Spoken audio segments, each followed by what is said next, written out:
Bir məsələyə toxunmaq istəyirəm. O da son zamanlarda bu video haqqında Seyid Elmanın videosu haqqında rafizlər deyir ki, siz kəsmişsiniz, doğramışsınız videonu, yarımçıq və elə paylaşmışsınız. Güya Seyid Elman deyir ki, Quran təhrif olunub və yalancısınız və hətta bu video hazırlayaraq Qasım Səfərov öz səhifəsində bunu paylaşıb Vəhabilərin yalanları haqda, yəni bu başlıq adı altında o məsələyə toxunacaq.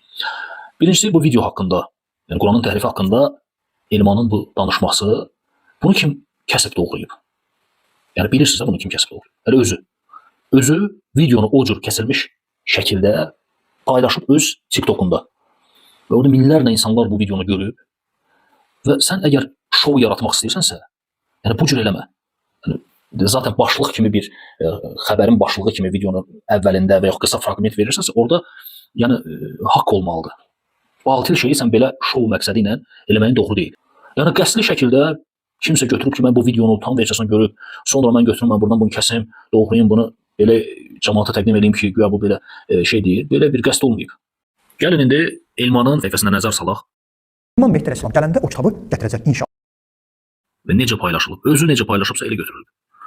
Və şərtlərə baxın, orada yazılan şərtlərə belə baxın. Yəni burada yalan var, nəsə yalan bir şey etmişik. Kimisə videosunu götürüb, yəni Elmanın videosunu biz götürüb, kəsib, doğrayıb mı paylaşmışıq? Yoxsa özünün elə paylaşdığı videonu paylaşmışıq? Sonra isə burada baxın bu Qasım nə deyir? Əslində bunlar niyə bu cür yalanlara əl atırlar?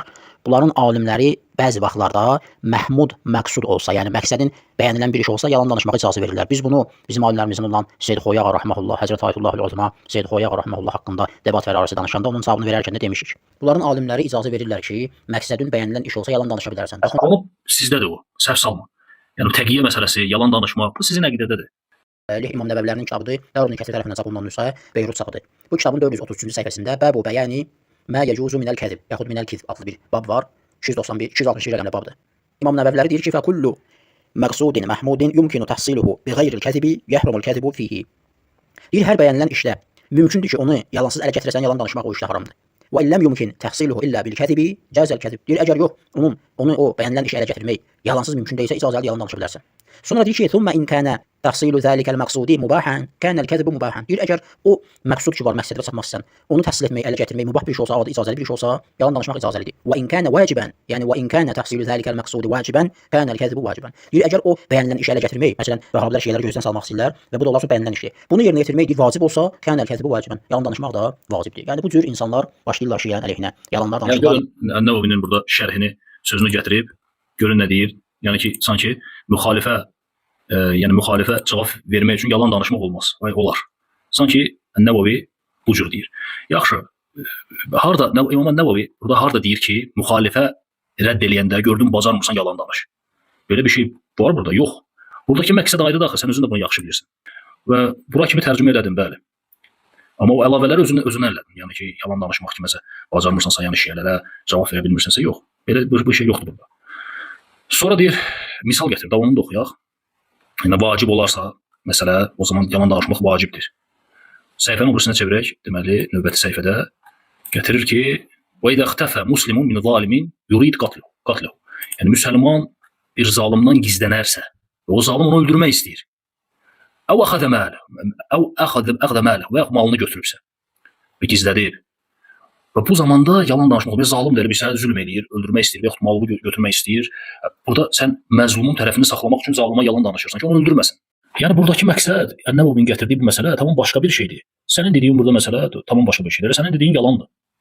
Güya ki, Nəvavi deyir ki, yəni sən müxalifə rədd eləyəndə, cavab verəndə, gördün, bacarmırsan, yalan danış. Yalan danışmaq icazəlidir. Bizi yalanda ittiham edirsən, amma özün burada yalan danışırsan. Nəvavinin adından yalan danışırsan. Cəmaata göstərmək istəyirsən ki, Nəvavi deyir ki, yəni müxalifə böhtan ata bilərsiniz. Yəni müxalifə rədd verəndə cavab verə bilmirsə, yalan danışa bilərsiniz. Halbuki Nəvavinin qəsdi o deyil. Bismillahirrahmanirrahim. Elhamdülillahi Rabbil alemin. Və sallallahu ala Muhammedin və alihi tahirin. Və la'nu daimu ala a'daihim əcma'in. Deməli, biz bir müddət bundan qabaq Vəhabi yalanları silsiləsindən 46-cı videoda Seyyid Elman qardaşımızın videosunu kəsmişdilər Vəhabilər. Qısa şəkildə daha doğrusu təqdim etmişdilər. Buna cavab verdik ki, bu kəsilmiş bir versiyadır və tam versiyanı da qoymamışsınız və insanları aldadırsınız. Və bu video Vəhabi yalanları silsiləsindən düzəltdiyimiz 48-ci, 46-cı video idi. Bu kanal bizə götürüb cavab verib ki, videonu kəsib paylaşmışıq, belə bir sual işarəsi də qoyub və Rafizi, Qasım Səfərov və Elvin Əzimovun böhtanlarına cavab. Güya biz böhtan atmışıq. Və özünə bəraət qazandırmaq üçün bu kanal deyir ki, bəs TikTok kanalında Elman, Seyid Elman qardaşımız özü bunu o cür paylaşıb, yəni sən şou göstərirsənsə, əvvəldən fraqment kəsirsənsə bunu düzəlt, bu cür təqribən danışır. Yəni istəyir düşün ki, video düzəldirsən, hətta qısa videoları belə elə düzəlt ki, başa düşülsün nə demək istəyirsən, qarışıqlıq yaranmasın. Böyük ehtimalla bu cür demək istəyib. Baxın, əvvəla biraz insaflı olmaq lazımdır, vicdanlı olmaq lazımdır. Hər şeyi qoy kənara. Hətta elə bil dünyada rafizlər, şiyələr yoxdur. Bir dənə sənsən, bu Vəhabi kanalında həmin videonu çəkən qardaşa səslənirəm. Elə bil ki, bir dənə sənsən, bir Allah, bir də bu videodur. Beynəkə və beynəllah. Hər bir şey qoy kənara. Sən bu videoya baxanda gözünlə görmüsən ki, orada sual işarəsi qoyulub. Rafizlərin ayrıca Quranı var, sual işarəsi qoyulub orada, yoxsa yox. Görmüsən bunu, yoxsa yox. Qiyamətdə səndən bunu soruşacaqlar. Və ikincisi, Mötəzidə yazılıb baxı ki, tam video üçün, tam versiya üçün YouTube'a müraciət eləyin. Onu da görmüsən. Vicdanən, insafən vicdanən, beynəkə və beynəllah.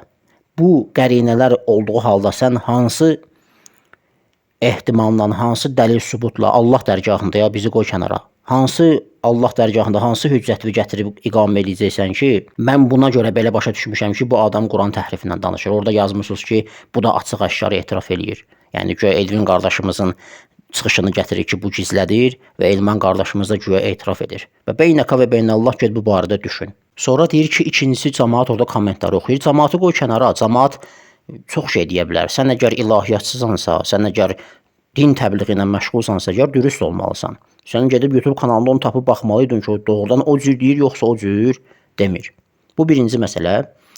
İkinci məsələ gələk İmam Nəvəvi barəsində. Mən orada İmam Nəvəvidən misal gətirmişəm ki, İmam Nəvəvi deyir ki, İn kənə təhsilu zəlikəl məqsudi vacibən, kənəl kəzibu vacibən. İmam Nəvəvi deyir ki, hər o bəyənilmiş məqsud ki var, məqsədün bəyənilmiş bir şeydir.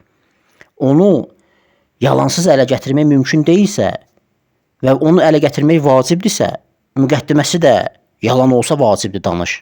Yalandan danış, çünki başqa çarə yoxdur, ancaq yalandır, yalan danış, onu ələ gətir. Bu kanal indi güya mənim böhtan atdığımı deyir.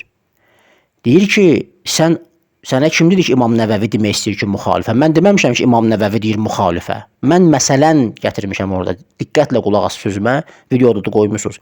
Məqsud ki var, məqsədivə çatmazsan, onu təhsil etmək, ələ gətirmək mübah bir şey olsa, adi icazəli bir iş olsa, yalan danışmaq icazəlidir. Və in kənə vacibən, yəni və in kənə təhsilu zəlikəl məqsudi vacibən, kənəl kəzibu vacibən. Deyir, əgər o bəyənilən işə ələ gətirmək, məsələn, Vəhabilər şiyələri gözdən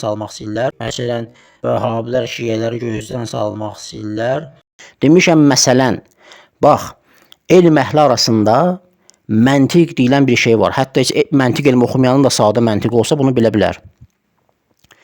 Bir dəfə deyirəm ki, kullu alimin yecibu ihtiramuhu. Hər bir alimin ehtiramı vacibdir. Qaidə kulliyyə vermişəm insanlara. Hər harda alim görsün ehtiramı vacibdir.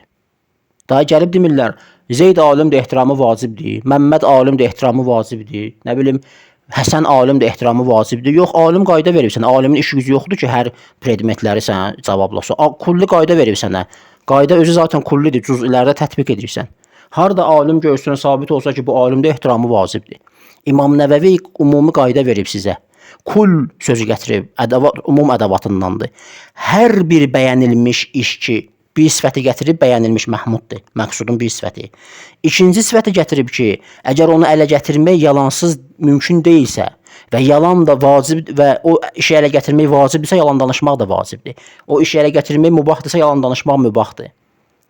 Kulli qayda ətalıyıb da sənə. Kul bütün bəyənilmiş işlərdən söhbət edir. Bir misalını gətirib bəli deyib ki, əgər kimisə öldürmək olsa, zalim zülm eləsə, yalan danış, gizlət. Bir misal gətirib də orada. Mən də deməmişəm ki, İmam Nəvəvi bu misalı gətirib. İmam Nəvəvinin məqsədi budur. Yox, demişəm, məsələn, Hər bir Vahabidən soruşsan ki, Seyyid Elmanı ifşa eləmək bəyənilmiş işdir, Şiəni ifşa eləmək bəyənilmiş işdir, deyəcək bəli, zaten o videonu niyə çəkmisiniz ki, mədih üçün çəkməmisiniz ki? Çəkmisiniz ki, bu şəxsi rüsva eləyəsiniz, əqidəsini rüsva eləyəsiniz. Deməli, bu iş sizin üçün bəyənilmiş bir işdir.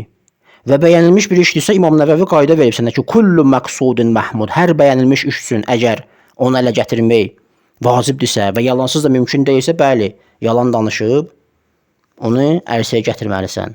Yəni, güya sən bu qədər məntiq elmini qoyaq kənara. İndi deyək ki, Vəhabilər fəlsəfi, məntiq, əql deyəndə tok vurmuş kimi olurlar. Yaxşı qoyduq mən. Yəni, sadə sənin məntiqin yoxdur. Məntiq, sadə bir şəkildə İmam Nəvəvi bunu gözəl şəkildə bəyan eləyib də, kulli qayda ətalıyıb.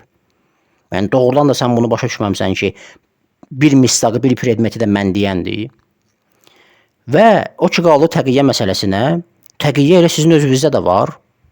Biz bu barədə danışmışıq. İnşallah zaman-zaman videolar üzəldəndə izləyərsən kanalı, orada təqiyyə mövzusuna da qoyacaq. Yəni sən nə deyirsən? Bax biz deyirik ki, təqiyyə can, mal, namusu qorumaq üçün əqidəni gizlətməkdir. Hə? Sən gəlmisən üz-üzə kafirlə. Kafirin yanında təqiyyə elədin, namusu qorudun, malını qorudun, canını qorudun. İndi gəlmisən müsəlmanla üz-üzə gəlmisən. Fərz elə IŞİD-lə üz-üzə gəlmisən, nə bilim Rafizi ilə üz-üzə gəlmisən misal üçün. Təqiyyə eləməyəcəksən, yəni malını, canını, namusu qorumaq üçün təqiyyə etməyəcəksən. Bizdə təqiyyə budur da. İndi xırdalığına keçsən, biz də xırdalığına gedərik, problem yoxdur. Deməli, biz heç böhtan da atmamışıq. Sadəcə İmam Nəvəvinin kulli qayda təqdim eləyib. Biz də göstərmişik ki, bəli, kulli qayda təqdim edir ki, bəyənilən hər məqsəd üçün sən əgər onu yalansız ələ gətirmək mümkün deyilsə, yalan danışa bilərsən. İndi o məqsəd vacibdirsə, yalan da vacibdir. Mübahdırsa, yalan da mübahdır. Və son olaraq bunu da qeyd edeyim ki, həmin o qısa video ki düzəltmişdilər, yuxarıda Elvin qardaşımızın videosunu qoyublar ki, güya bu gizlədir. Aşağıda da Elman qardaşın videosunu qoyublar ki, bu açıq-aşkar deyir. Belə bir yazı da yazıblar. Aşağıda yazıblar ki, sona qədər qulaq as və yaxud sona qədər izlə. Baxın, özünüz məsləhət görürsünüz ki, videonu sona qədər izləyin. Amma özünüz gedib Seyyidin videosunu YouTube'dan tapıb sona qədər baxmamısınız. Özünüzün əməl etmədiyi bir şeyi insanlara məsləhət olaraq deməyin. Bunun da hökmünü özünüz yəqin ki, Qurandan və sünnədən bilirsiniz. Vəlhamdülillahi Rabbil aləmin və sallallahu alə Muhammedin və alihi tahirin.